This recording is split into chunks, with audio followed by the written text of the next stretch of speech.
I'm very excited. I'm going to keep like switching back and forth here, as if I don't want to keep my neck turned like that the whole time.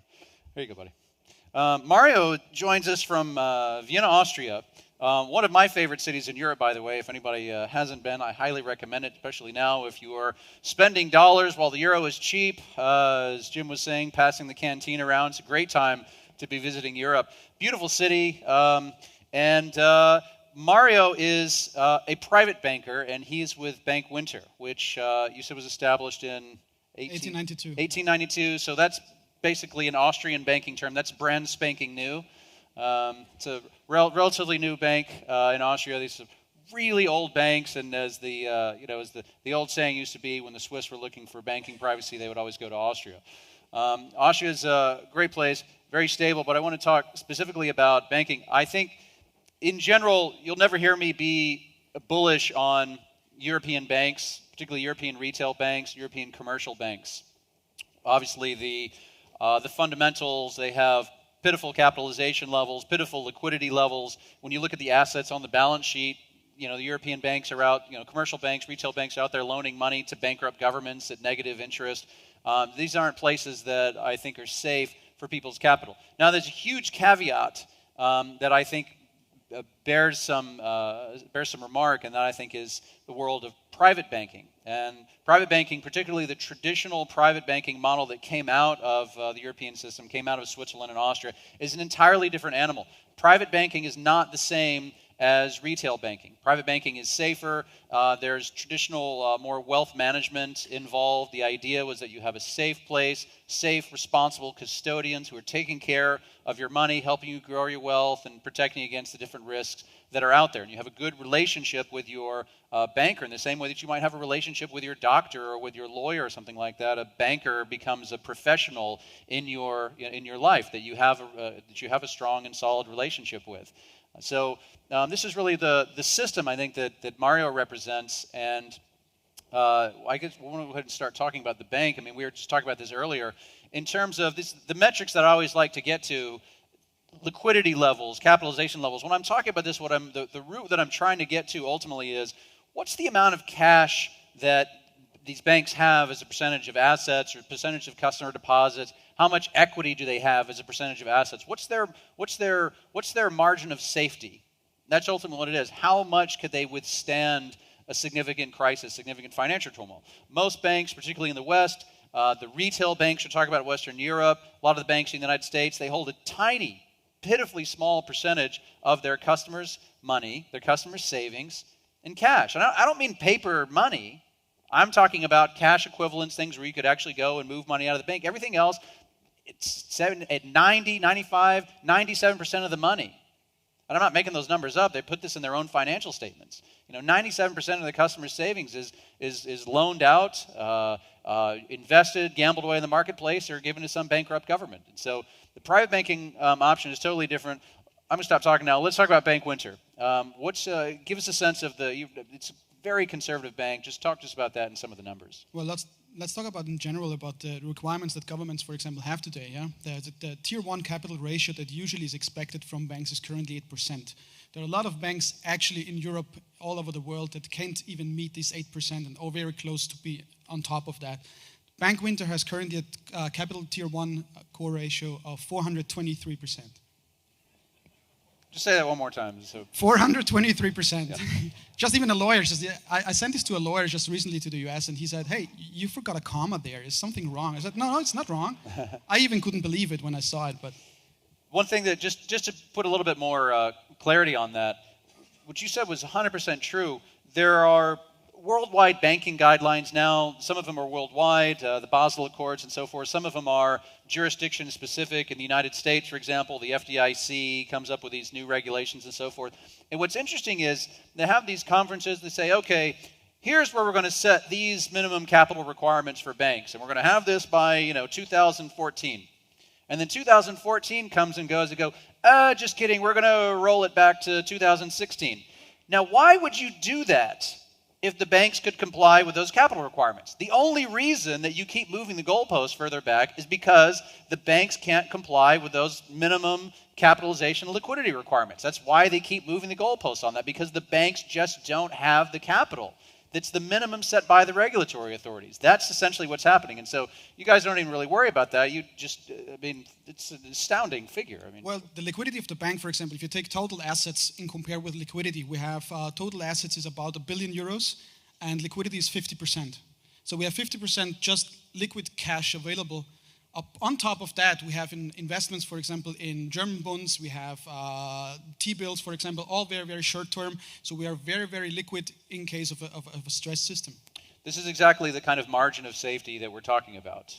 When you're sitting on 50%, a 50% cash cushion, it means you can really withstand a lot of challenges in the marketplace, and you're still going to be able to fulfill customer withdrawal requests and weather some rather substantial financial storms. Yeah, Peter mentioned this as well. We all talk about mortgages and everything. The bank doesn't engage in that business, so there is no mortgage. The bank doesn't have any loans, nor does it give any loans. So we are not basically like here exposed to a risk in that regard. And this also was reflected during the crisis 7 and 8, where the bank hasn't even lost a dollar. Now, Mario and I have known each other for a long time, and this is the first time that Mario's been able to come out to one of our events. And we don't have to mention any names or anything, but Mario used to be with another bank, and it was always a very difficult thing for them to show up. Even, Mario, our Total Access members know that we go to this Italian villa every year and have a nice get-together. And Mario's come out before, and it's a big deal just for the lawyers to allow them to come out, to the villa and just kind of hang out with people and just talk. Just socialize and get to know folks. Because this is what I was saying earlier. Compliance. They're like dark lords of the Sith. They prevent anything from happening. Oh, do you want to do business with somebody? No, we can't do that. And they just squash everything. And so we're very pleased. Mario's changed banks. Now he's with Bank Winter, not to be confused with Winter Bank. Bank Winter, and we're very pleased that you're able to come out here and actually just the fact that you're even here is a breath of fresh air because Mario's now with a bank that actually does want to do business, that actually does want to go out and get customers. The most refreshing thing of all is, can you deal with U.S. citizens? Yes. Yes. Mario's bank can deal with U.S. citizens. It's not a problem. Not only that, Mario's bank can deal with many of the international business companies that can be set up, even right here if you have various companies you might want to incorporate from different places around the world. Mario's bank is going to be able to work with you. He's going to be able to work with you if you're a U.S. citizen. Safe bank, doesn't make any loans. This is a very 400+% capital ratios. This is a very this is very solid option. I'm very happy to be here, and I'm looking forward to talk to every one of you who's interested in. Now, bear in mind that Mario does represent the private banking division. One of the differences between private banking and retail banking or commercial banking is generally higher minimums. What you'll find in a lot of times is private banking options. When I deal with these guys in Singapore, they don't even want to look at you unless you're bringing in at least $1 million into the bank. In European case, sometimes that's €1 million. You see 500,000 euros a lot. I've seen this a lot in Liechtenstein and so forth. You guys have actually reduced this now. So what's the level? What's the minimum you're looking at right now? We usually aim for a minimum of about $500,000, but for this event especially, as I was invited by Simon, very thankful for that, we lowered the minimum now to $200,000. Why? Because we want to give you an opportunity to know the bank. I know it's difficult to trust someone who is far away from his home country, so we want to give you the opportunity to maybe use the bank to see how it works, and if it works out, then you can, of course, bring more. Well, I appreciate you doing that, and that, of course, opens it up to a lot more people. One thing I'll mention, just on the point that you made, you said, well, it's difficult to trust somebody who's thousands of miles away and so forth. I find it rather difficult to trust somebody who might even be across the street. And of course, I told this story about my mother, who a couple months ago, was it over Thanksgiving, I guess, right after Thanksgiving, wanted to go to her own bank across the street and tried to withdraw cash from her own account that was her money, and they wouldn't give her the money. They wouldn't give her the money. It was her money. They acted like it was their money, and they didn't want to give it to her. It was her money. True story. Yeah. So somebody actually asked last night, did that really happen? Yes, it actually happened. In fact, she called me and was furious and wanted to tell me this whole story. I said, hold on, stop. I have to start recording this. And so I had her start over again, but then the audio on it was so poor. It was a terrible quality audio, so I ended up telling the story myself. But I find it very difficult to try. To me, geography is irrelevant. It's the 21st century now. It's 2015, or whatever year it is when you're watching these videos. If you're at home, hopefully far off into the future, the digital revolution is occurring right in front of us. We don't have to bank anymore in the place that's right across the street from us. Geography does not imply trust. What implies trust is solid credibility, being there, building relationships over time, approaching these things in good faith, having continually solid numbers, audited numbers, transparency. It goes a long way in building trust and credibility. That's one of the things I always encourage people to do when you're establishing a new banking relationship and you want to get to know somebody. Ask them for their financials. If they don't want to share their financials with you, you should run away like a scalded dog as fast as you possibly can. If I'm going to give my money to somebody, I want total transparency. I want to know exactly, what their financial condition is, and I want to be able to see that. And of course, having audited statements and so forth, it goes a very long way. So that's why I don't have to take my information now for granted. Yeah, you can. Every one of you can request from myself a financial report of the bank, and you can have a look at the figures yourself. All right. Let's talk a little bit about the accounts and the different options that you have, because you are grounded in Austria and sort of the traditional private banking, wealth management tradition. So what are the sorts of options that somebody might have if they open up an account? You said you have different currency options. So if somebody wants to hold different currencies, you have the ability to do that. Yeah, you can hold different currencies. So we don't buy usually like currency sandwiches or funds or something like this. So if you want to hold the physical currencies, you can do that. Bank Winter was, funnily enough, to mention that because everyone talks about gold. Like in '63, Bank Winter was the first and only bank in Austria who got an agreement with the Austrian Mint to actually produce gold coins and to bring them into the market and import them to Austria. So this is a very important thing, and that's the reason why we still, in the bank, we still have a room which is called the gold room, because there was basically the minting going on, the selling of the gold. So we can hold physical gold also for you. We can buy it, sell it, store it, whatever you want. I can't wait for the day when you rename the gold room the money room, which is essentially what it should be. Listen, one thing that you just mentioned, currency sandwiches and funds and things like that. A lot of times in banks, what you have to recognize is, particularly banks that are based in the U.S., when they offer multi-currency accounts, in many cases they're not really multi-currency accounts. They're doing things like Mario mentioned, where they're buying funds, or they have some sort of hybrid derivative product or something like that, as opposed to the currency itself. And so what it ultimately amounts to is, it's not, if you have a deposit on hand at a bank and that your account is supposedly denominated in Hong Kong dollars or something like that, it's not really Hong Kong dollars. It's more than likely some complex financial instrument where there's some counterparty somewhere and there's another counterparty somewhere, and somewhere along the way there might be some guy with some Hong Kong dollars, but there's such a chain of people along the way, it's not really an asset so much as it is a liability. It's somebody else's liability that's owed to you, not necessarily the Hong Kong dollars that are there. I'll mention one point about Hong Kong dollars, and I've mentioned this a lot, and Tim, if you're in the room, and we've discussed this a number of times, we've written about it. If you're a US dollar person and you have concerns about the United States dollar and where that's going, but you feel like you're looking around and you're saying, well, the dollar's strong right now, and who knows what's going to happen, and I don't want to miss out on that, inflation, deflation, who knows. Remember, we always talk about doing things that make sense no matter what might happen next.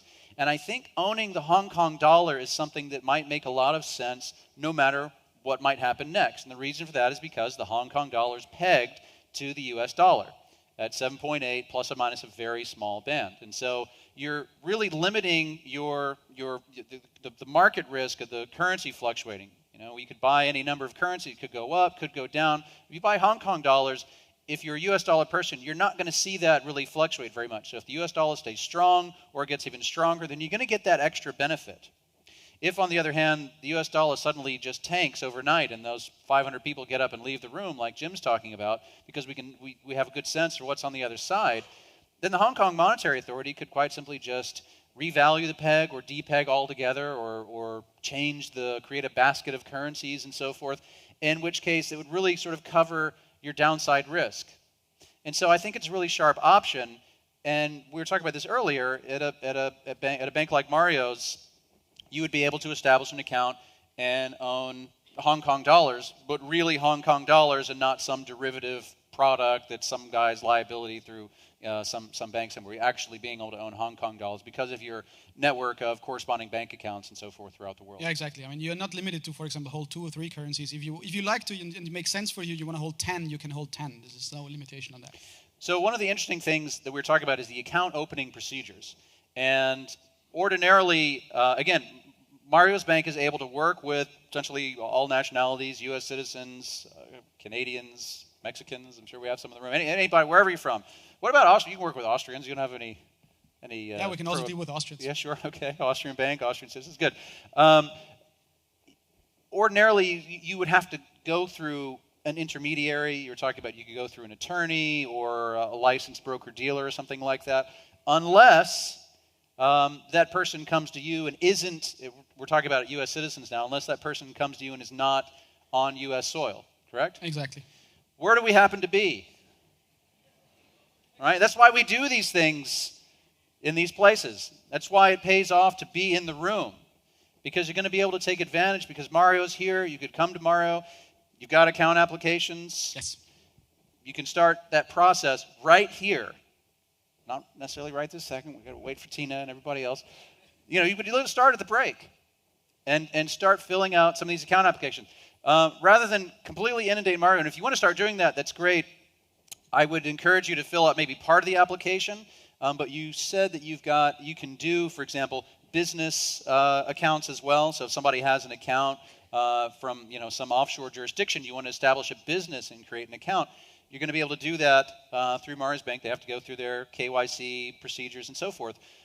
So what you might want to do is fill out part of the application and wait until we get through tomorrow's sessions about tax deferral, using offshore structures for tax deferral, tax mitigation, asset protection, and so forth. Because what you might think is, okay, wait a minute, that's a good idea for me. I want to do that. I want to set up one of these foreign companies, and I want to make sure that I have a foreign account for that company. You might want to walk away with both. You might want to walk away with a foreign account for your business and a foreign account for your, for yourself personally. And so essentially, Mario's bank will be able to do all of that. Yeah. I mean, you can hold a traditional private account with us, but you can also go for a company account. We also do trusts, foundations in general, depending always on the jurisdiction, but it is always a case-by-case situation.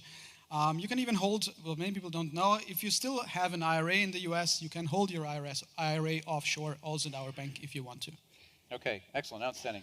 I think that's about it, so we'll go ahead and wrap it up. Mario, I want to thank you so much for being here. Finally, a pleasure to have you at one of our events once for all. Thanks so much.